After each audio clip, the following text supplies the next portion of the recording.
Good morning, everyone. I'm excited to welcome you all today. Today, we're going to explore the fascinating world of carbonyl compounds. The slide is titled Overview of Carbonyl Compounds, and it's our starting point. In this presentation, we'll cover what carbonyl compounds are, their types, and their significance in chemistry. We'll also look at some key reactions and properties. So, let's get started and delve into this interesting topic. Let's take a look at slide 2, which outlines the main topics we'll cover today. We start with the introduction to carbonyl compounds, which are fundamental in organic chemistry. Then, we explore their physical properties, helping us understand how they behave in different environments. Next, we move on to the nomenclature of aldehydes and ketones, which is essential for correctly naming these compounds. We will also discuss the various methods of preparation, giving insight into how these compounds are synthesized in the lab. Additionally, we will examine the structure of their functional groups, highlighting their unique features. We then look at their chemical reactions, which demonstrate their reactivity and applications. Distinguishing tests between aldehydes and ketones are also crucial, as they allow us to identify these compounds accurately. Moving forward, we'll explore the applications of aldehydes and ketones in different industries, emphasizing their practical significance. Lastly, we'll touch on carboxylic acids, showing how they relate to these compounds in the broader context of organic chemistry. Overall, this slide provides a roadmap for our discussion today, connecting each topic to deepen our understanding of these important carbonyl compounds. Welcome to our introduction to carbonyl compounds. Today, we'll explore a fundamental class of organic molecules that play a crucial role in many biological and chemical processes. Carbonyl compounds are characterized by the presence of a carbon atom double bonded to an oxygen atom, which is the defining feature of this group. These compounds include aldehydes and ketones, which differ mainly in the position of the carbonyl group within the molecule. Understanding their structure and reactivity helps us grasp their significance in synthesis and in nature. Throughout this presentation, we'll see how these compounds form the backbone of many important reactions and materials. So, let's dive into what makes carbonyl compounds so central to organic chemistry. Now, let's talk about organic compounds that contain the C=O group. These are called carbonyl compounds. The general formula for these compounds is CnH2nO, where N can be 1, 2, 3, and so on. This means that as the number of carbon atoms increases, the hydrogen count adjusts accordingly, but the presence of the carbonyl group remains consistent. Carbonyl compounds are broadly classified into two main categories, which we'll explore further in the presentation.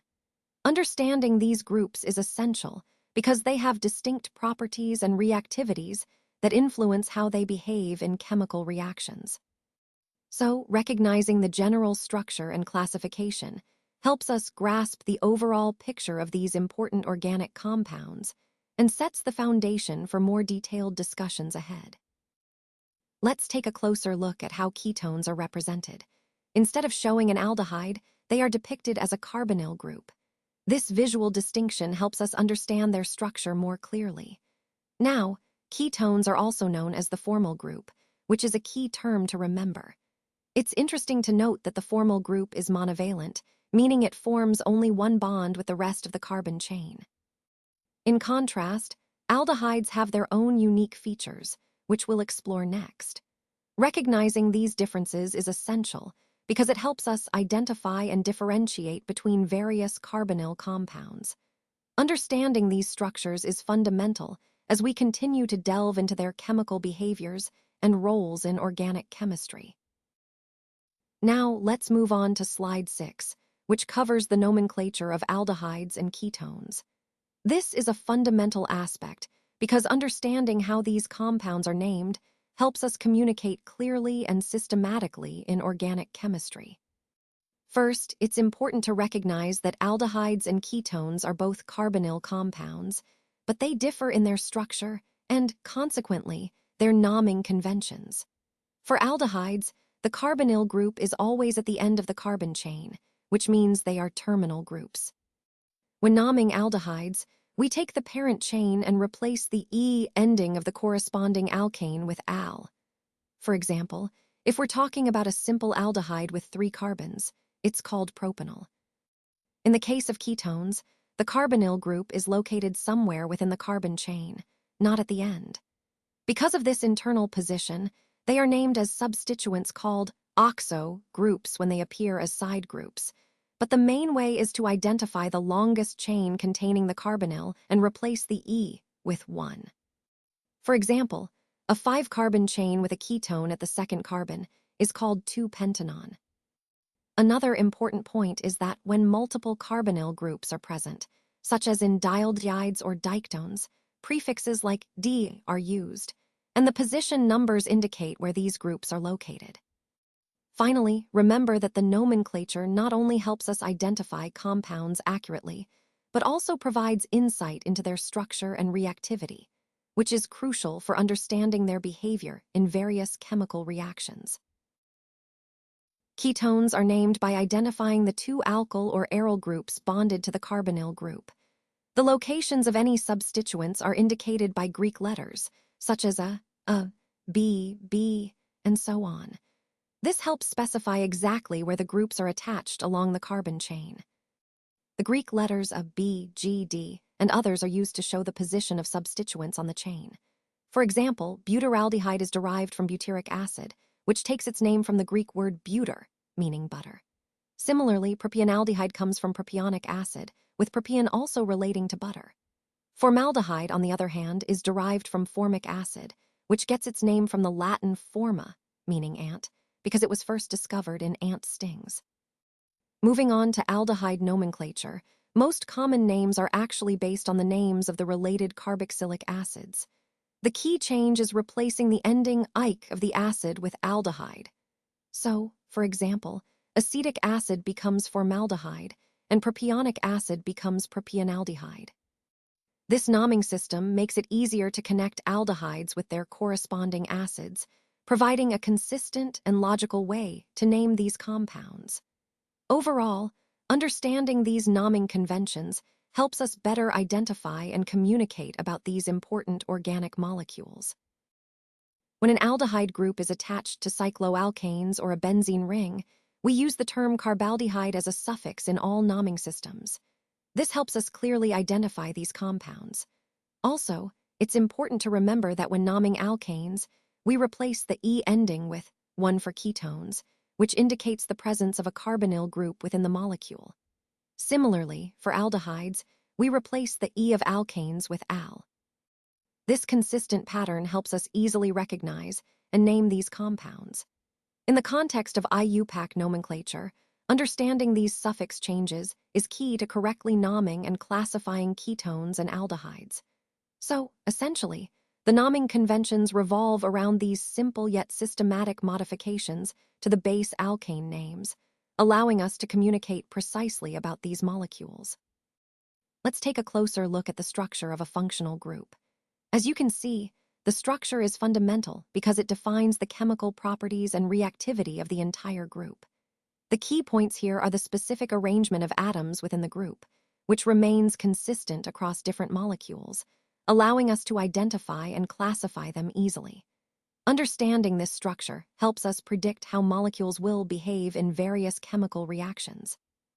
Remember, the functional group structure is the foundation for understanding its role in larger biological or chemical systems.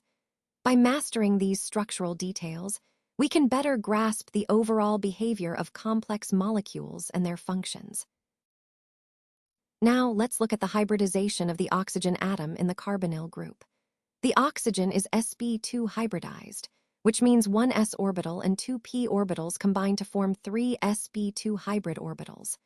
This hybridization allows oxygen to form 2 sigma bonds and to hold lone pairs, contributing to the overall shape of the molecule. Similarly, the carbon atom in the carbonyl group is also sp2 hybridized. This involves the mixing of 1 s orbital and 2 p orbitals, creating 3 sp2 hybrid orbitals. These orbitals form sigma bonds with the adjacent atoms, giving the carbon a planar structure. An important point here is that the unhybridized p orbital on both the carbon and oxygen atoms remains perpendicular to the plane of the sp2 hybrid orbitals. These unhybridized p orbitals are crucial because they overlap sideways to form the pi bond of the carbonyl group. So, in essence, the hybridization of both the oxygen and carbon in the carbonyl group plays a key role in defining the structure and reactivity of the molecule. The involvement of the unhybridized p orbitals in pi bonding is what gives the carbonyl its characteristic double bond, which is central to many chemical reactions involving carbonyl compounds. Let's take a look at the general methods of preparation. When we talk about preparing a chemical substance, there are several key approaches to consider. These methods are designed to ensure we obtain the desired compound efficiently and safely. First, we often use direct synthesis, where we combine specific reactants under controlled conditions to produce the target molecule. This approach is fundamental because it allows for precise control over the reaction process.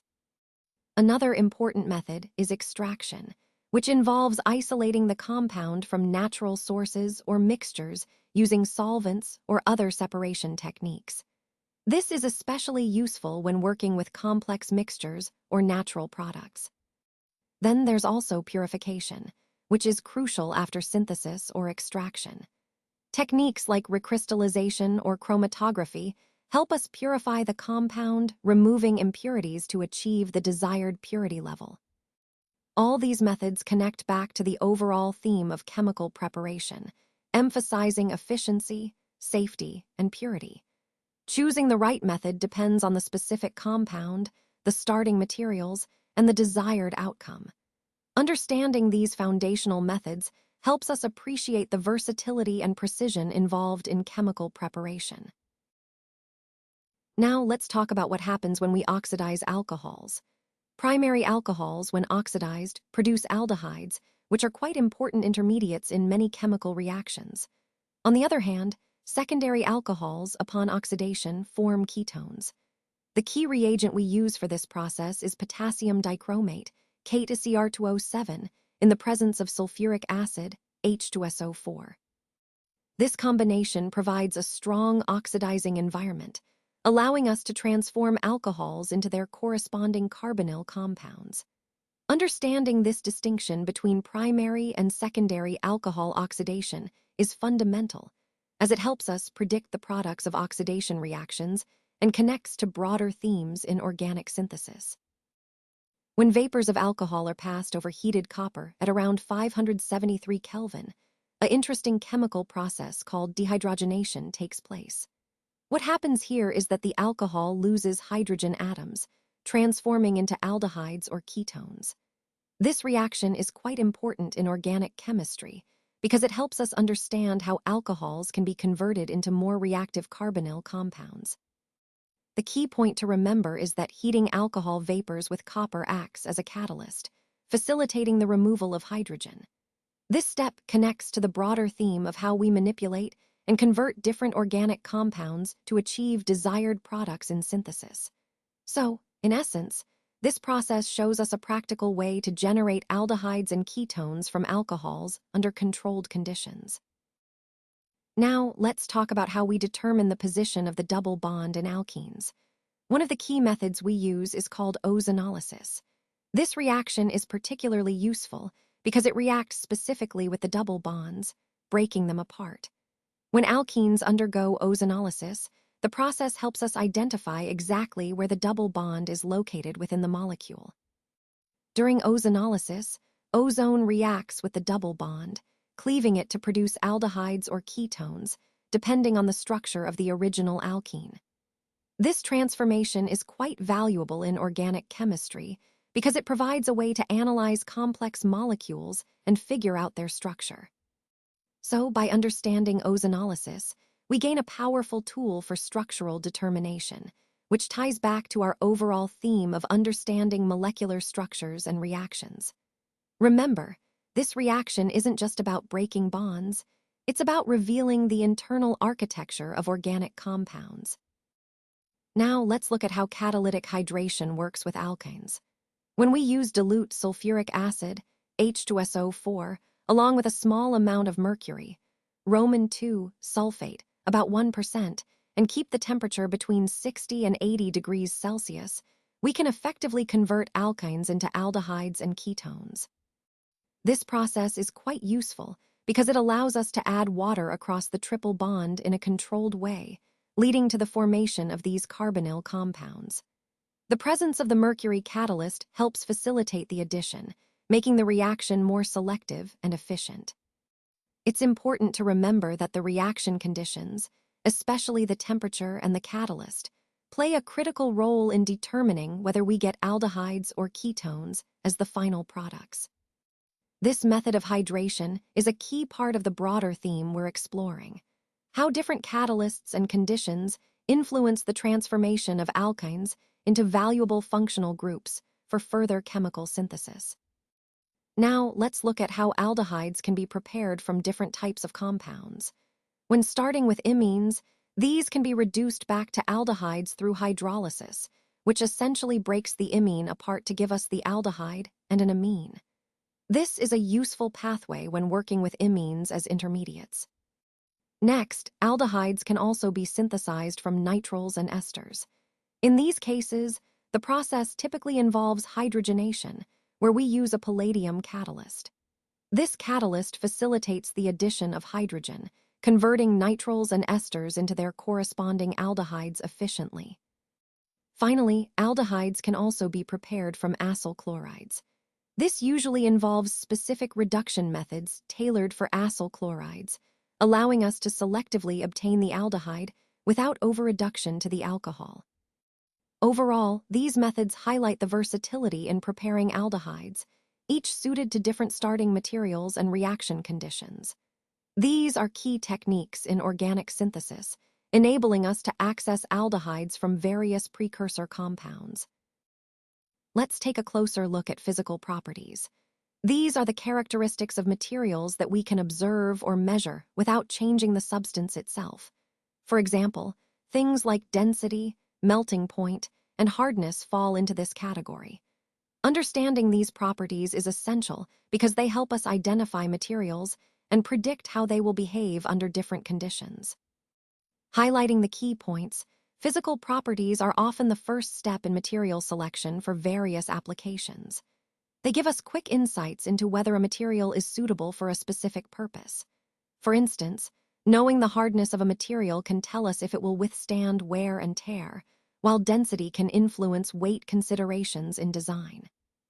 Connecting to the overall theme, appreciating these properties enables us to make smarter, more informed decisions in engineering and design. It's all about understanding material behavior, which ultimately leads to better, safer, and more efficient solutions. Let's talk about the odors of aldehydes. Lower aldehydes, like methanal and ethanal, tend to have sharp, pungent odors that can be quite strong. However, as the molecules get larger, these odors become less pungent and start to smell more fragrant. This change in scent is due to the increasing size of the molecules, which affects how we perceive their odor. Now, moving on to solubility. The lower aldehydes, such as methanal and ethanal, are actually miscible with water. This is because they can form hydrogen bonds with water molecules, making them quite soluble. But as the alkyl chains get longer, their solubility decreases. So longer chains mean less water solubility, which is an important point to remember. Next, let's look at boiling points. Aldehydes and ketones generally have higher boiling points than hydrocarbons of similar molecular weight. This is because they have weak dipole-dipole interactions, which require more energy to break apart during boiling. So, their boiling points tend to be elevated compared to hydrocarbons. Finally, regarding physical states, ethanal, for example, is a volatile liquid, which means it readily evaporates at room temperature. Other aldehydes and ketones can be liquids or solids depending on their specific structure. Methanal, in particular, is a gas at room temperature, highlighting how small molecules tend to be more volatile. Connecting all this to the bigger picture, understanding these physical properties helps us predict how these compounds behave in different environments, which is essential in their practical applications and safety considerations. Let's take a closer look at chemical reactions. These are the fundamental processes that transform substances into new ones. They involve breaking old bonds and forming new ones, which is how matter changes its form or properties. Understanding these reactions helps us see how everything around us is constantly evolving, from the food we eat to the products we use daily. Recognizing the key points, like reactants, products, and the energy changes involved, allows us to predict and control chemical behavior. This ties into the overall theme of how science explains and harnesses the natural world to improve our lives. Aldehydes and ketones are quite reactive when it comes to nucleophilic addition reactions. These reactions are fundamental because they allow us to form new carbon-carbon or carbon heteroatom bonds, which are essential in organic synthesis. When a nucleophile approaches the carbonyl carbon, it attacks the electrophilic center, leading to the formation of a tetrahedral intermediate. This step is crucial because it transforms the carbonyl compound into a more reactive species that can be further converted into a variety of functional groups. Now, the mechanism of these nucleophilic addition reactions generally involves a few key steps. First, the nucleophile, which can be anything from a hydride ion to a cyanide ion, approaches the carbonyl carbon. The carbon, being electrophilic due to the polarization of the C=O bond, is susceptible to this attack. As the nucleophile bonds to the carbon, the double bond electrons shift onto the oxygen, creating a negatively charged alkoxide ion. This intermediate is quite reactive and often requires subsequent steps, such as protonation, to stabilize the molecule. These mechanisms are central to understanding how aldehydes and ketones can be transformed into a wide array of derivatives. Connecting this to our overall theme, mastering nucleophilic addition helps us manipulate carbonyl compounds effectively, which is key in organic synthesis and designing complex molecules. Aldehydes are generally more reactive than ketones in nucleophilic addition reactions, and this mainly comes down to steric hindrance. You see, aldehydes have just one alkyl group attached to the carbonyl carbon, which makes the molecule more accessible for the nucleophile. In contrast, ketones have two alkyl groups attached, which create a sort of shield or barrier around the reactive site. This steric hindrance makes it harder for nucleophiles to approach and react with ketones. So overall, the less hindered aldehydes tend to be more reactive, which is a key point when comparing these two types of compounds. This difference in reactivity really influences how they behave in various reactions and is central to understanding their chemical properties. Now let's look at how cyanohydrins are produced from aldehydes and ketones. This process involves the addition of hydrogen cyanide, or HCN, to these carbonyl compounds. Essentially, HCN acts as a nucleophile, attacking the electrophilic carbon in the carbonyl group. When this happens, a new carbon-carbon bond forms, resulting in the formation of cyanohydrins. This reaction is a classic example of nucleophilic addition, which is a fundamental type of reaction in organic chemistry. Here, the nucleophile, HCN, adds across the carbon-oxygen double bond, transforming the original aldehyde or ketone into a cyanohydrin. Highlighting the key point, this reaction is not only important for synthesizing cyanohydrins, but also serves as a stepping stone for creating other valuable compounds in organic synthesis. Throughout this presentation, we've seen how such nucleophilic addition reactions are central to building complex molecules from simpler ones, illustrating the power and versatility of these reactions in chemistry. Now, let's explore how we can distinguish between aldehydes and ketones using different tests. This is a crucial step because, even though they are similar, their reactivity can vary significantly. The key point here is that specific chemical tests can help us identify which compound we are dealing with. For instance, the Tollens test is classic for aldehydes, as they reduce the silver ion to metallic silver, giving a shiny mirror-like deposit. On the other hand, ketones generally don't react with Tollens reagent, which helps us differentiate them. Another common test is the Fehling's test, where aldehydes reduce copper, Roman II ions to copper, I oxide, resulting in a colored precipitate, usually red. Remember, these tests are not just about identifying functional groups. They connect directly to understanding the reactivity and properties of these compounds. So, by applying these distinguishing tests, we're able to clearly tell apart aldehydes from ketones, which is essential in many organic synthesis and analysis processes. When aldehydes are heated with Tollens reagent, they undergo oxidation and produce a distinctive silver mirror on the inner surface of the test tube. This is a key characteristic that helps us differentiate aldehydes from other compounds. On the other hand, ketones do not give a positive result with the Tollens test. They remain unchanged because they don't have the same reactive aldehyde group needed for this oxidation process. This test is quite useful in organic chemistry for identifying aldehydes, especially when confirming their presence in a mixture. So remember, aldehydes give a positive Tollens test by forming that beautiful silver mirror, while ketones do not. This difference really highlights the unique reactivity of aldehydes compared to ketones. When aldehydes are heated with failing solution, they undergo a chemical reaction that results in the formation of a reddish-brown precipitate of Kutuo. This is a key test for distinguishing aldehydes from other types of compounds. It's important to note that aromatic aldehydes, which have a benzene ring attached, do not show this positive result. So, in essence, Failing's test helps us identify aldehydes by their ability to reduce copper, Roman II ions, turning them into this characteristic reddish precipitate. This test is a useful tool in organic chemistry for confirming the presence of aldehyde groups in a compound. Now, let's talk about aldehydes and ketones that have methyl groups attached to the carbonyl carbon. When these compounds undergo oxidation, they form haloforms. This is a key point because it highlights a specific chemical transformation linked to their structure. The presence of methyl groups next to the carbonyl is crucial here, as it influences the oxidation process. This reaction is actually the basis for the haloform test, which is a useful qualitative analysis method. It helps us identify the presence of methyl ketones or aldehydes in a sample.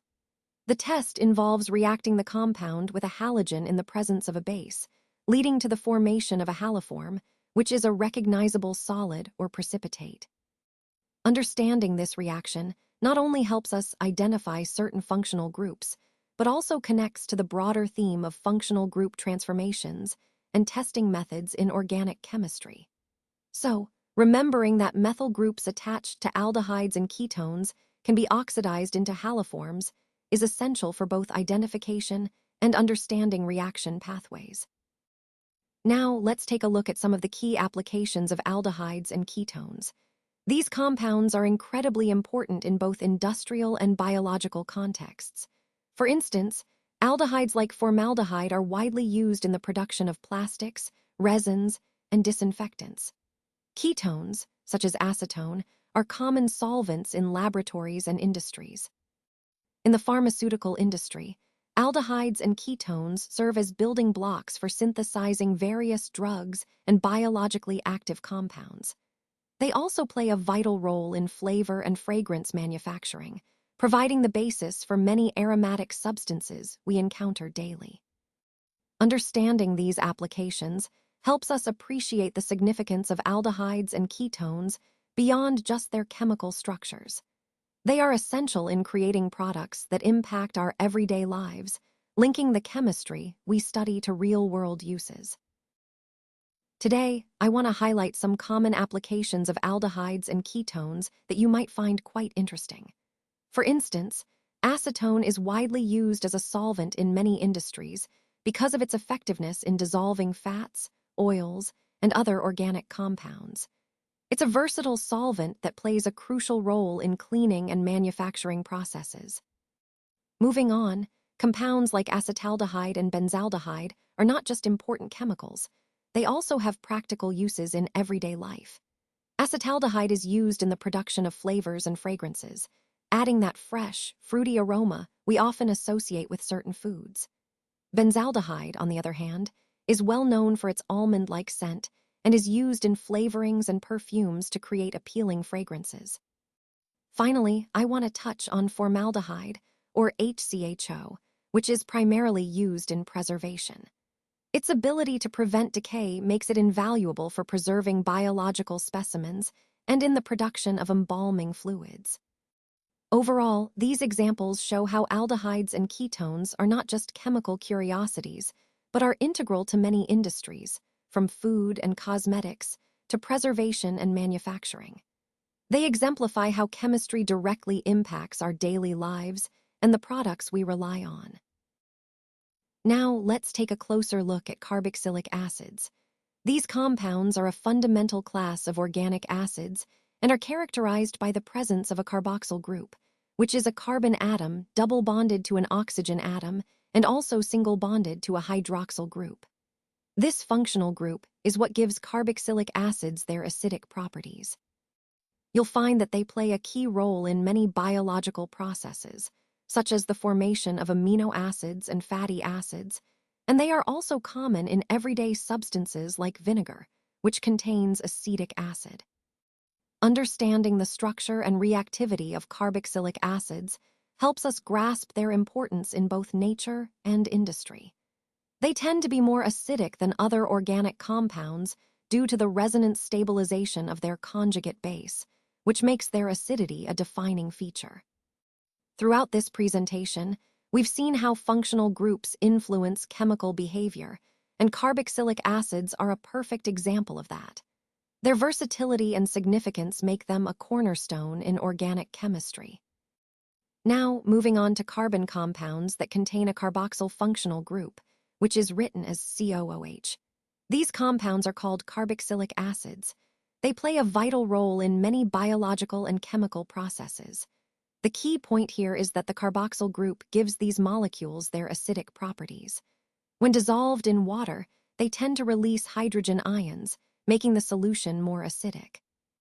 This characteristic influences how they interact with other molecules, especially in metabolic pathways. Understanding carboxylic acids helps us see how organic chemistry connects to everyday life, from nutrition to industrial applications. So, recognizing the presence of the COOH group is fundamental to understanding the behavior and significance of these compounds.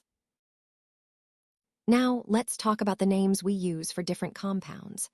Common names often come from natural sources, like plants or animals, and many are derived from Greek or Latin roots. This historical naming approach helps us identify and classify substances more easily. Moving on to the nomenclature and structure of the carboxyl group, this is a fundamental part of organic chemistry. The carboxyl group, which is characteristic of acids like acetic acid or benzoic acid, has a specific structure consisting of a carbon double bonded to an oxygen atom and also bonded to a hydroxyl group. Understanding how this group is named and structured is key because it influences the properties and reactivity of the molecules that contain it. Throughout our exploration of organic compounds, recognizing the origin of their names and their structural features helps us grasp their behavior and relationships in the broader context of chemistry. Now, moving on to the methods of preparation for the compounds derived from alkylbenzenes. One key approach involves the oxidation of primary alcohols and aldehydes. This process is quite significant because it allows us to transform simpler organic molecules into more complex ones, often with valuable functional groups. The oxidation typically involves reagents that facilitate the addition of oxygen or the removal of hydrogen, resulting in the formation of the desired compounds. Understanding these methods is crucial because they connect the fundamental chemistry of alcohols and aldehydes to the synthesis of aromatic derivatives, which are essential in many industrial applications. So, by mastering these oxidation techniques, we can efficiently produce a wide range of aromatic compounds, reinforcing the overall theme of how we manipulate organic molecules to achieve specific chemical transformations.